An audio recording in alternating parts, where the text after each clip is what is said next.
Hello, my name is Raul Gonzalez. I've been working for Woodgrain for several years.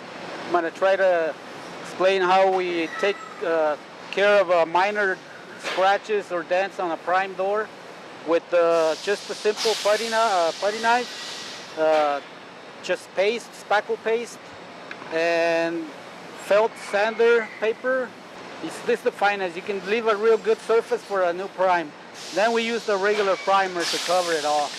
We allow it to dry just a little, and then we coat it up with this.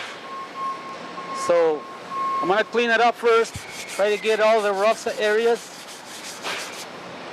And then once you're confident that that's all it'll take, then you just coat it with it to cover the crevices on them. There.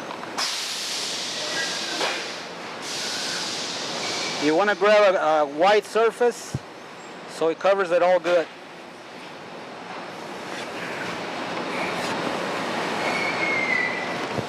That just covers the cracks that were in there. A short time has elapsed, so now we're going to clean it up, leave it smooth and ready for the coat of paint. Go short strokes of it.